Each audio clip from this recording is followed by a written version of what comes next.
What you just saw is exactly what happens to every new Rake Remastered player. And well, in today's video, I'm going to show you how to survive your first night without spending any Robux. So make sure to stick around till the end because I have 3 extra pro tips for you guys at the end. So without any further ado, I say, let's get straight into the video.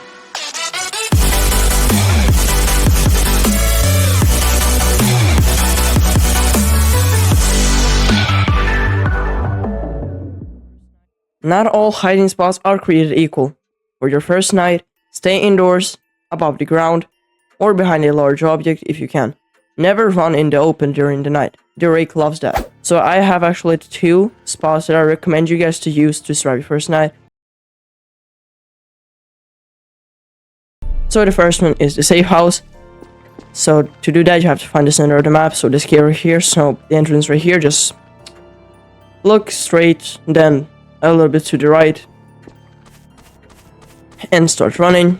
Here you'll find the safe house, a relatively good hiding spot, but the only problem is that this door is electrical, so if the power goes out, the door will open and the Rake will be, let's just say he can go inside then, if the door is unlocked.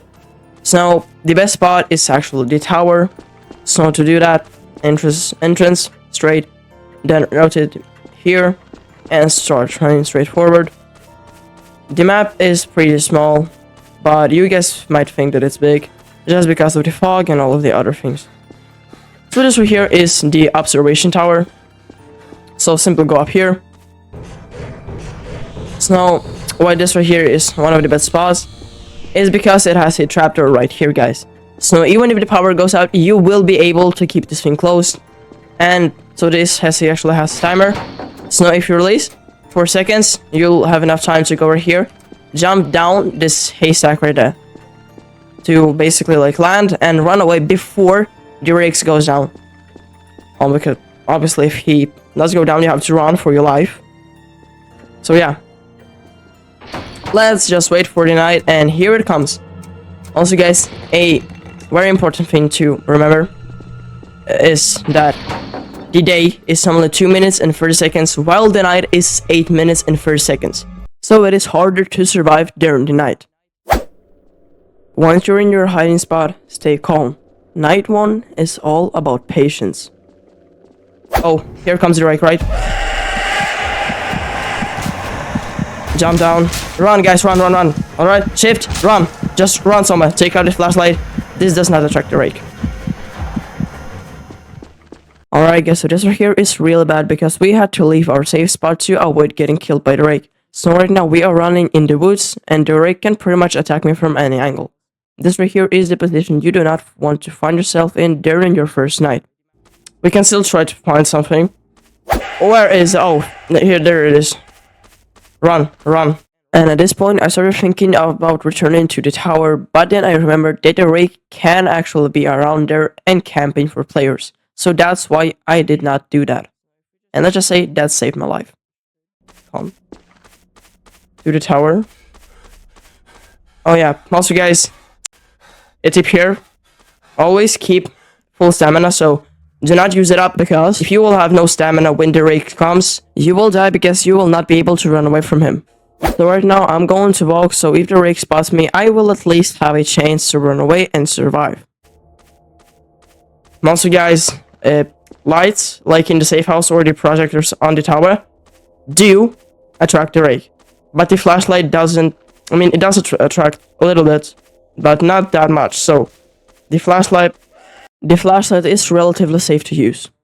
I better do find this tower, bro.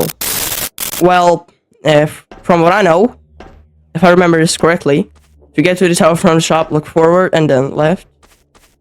I mean, guys, the thing is, if you buy stuff, yes, you can retrieve it, but it doesn't save permanently. Like, I don't know how this timer works, but last time I bought some tools, I had on like 2 hours to retrieve it. If I didn't join and retrieve them, I just lost them completely. So that's why I don't buy like stuff. If you actually want to get good at this game, you have to remember the map in your head and be able to orientate like in the open. Where that? He's really close. Oh my gosh, he was right behind me, bro.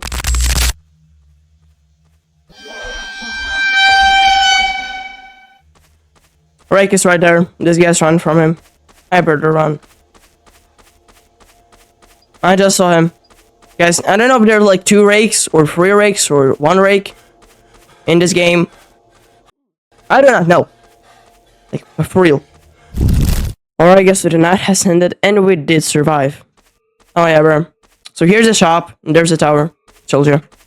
Just really hard to find something during the night. I guess, bro, look, here's the tower. And here's the shop.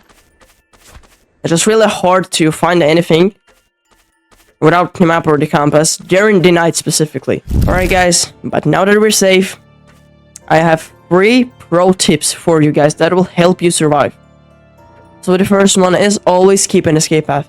If the rake finds you, you must have a way to escape. Otherwise, you will die. The second one is avoid splitting up if playing multiplayer. So that means if you're playing with your friends or with a team, you do not want to split up. Because the way the rake works, if you are alone, he will kill you directly. But if you are in a group of people, let's say 2 or 3 people, the thing that will happen is that the rake will first critically damage all of the players. You will not be able to run away. And then, if nobody has escaped, he will kill you in the same pattern that he critically stunned you. So you do actually have, you know, a chance to survive. And the third one is save loud actions for safe moments. Don't alert the rake unnecessarily. So let's just say, for example, you are at the tower. Do not turn on the lights, because that just attracts the rake to the tower. Do not do that. The same for the safe house. Do not turn on that light. You do not simply need. You can have your flashlights. That will not attract him as much. So yeah, guys, follow these steps and you'll survive your first night for sure. If you want, I can make a guide for surviving 5 nights straight. Hit like and subscribe and I'll show you how.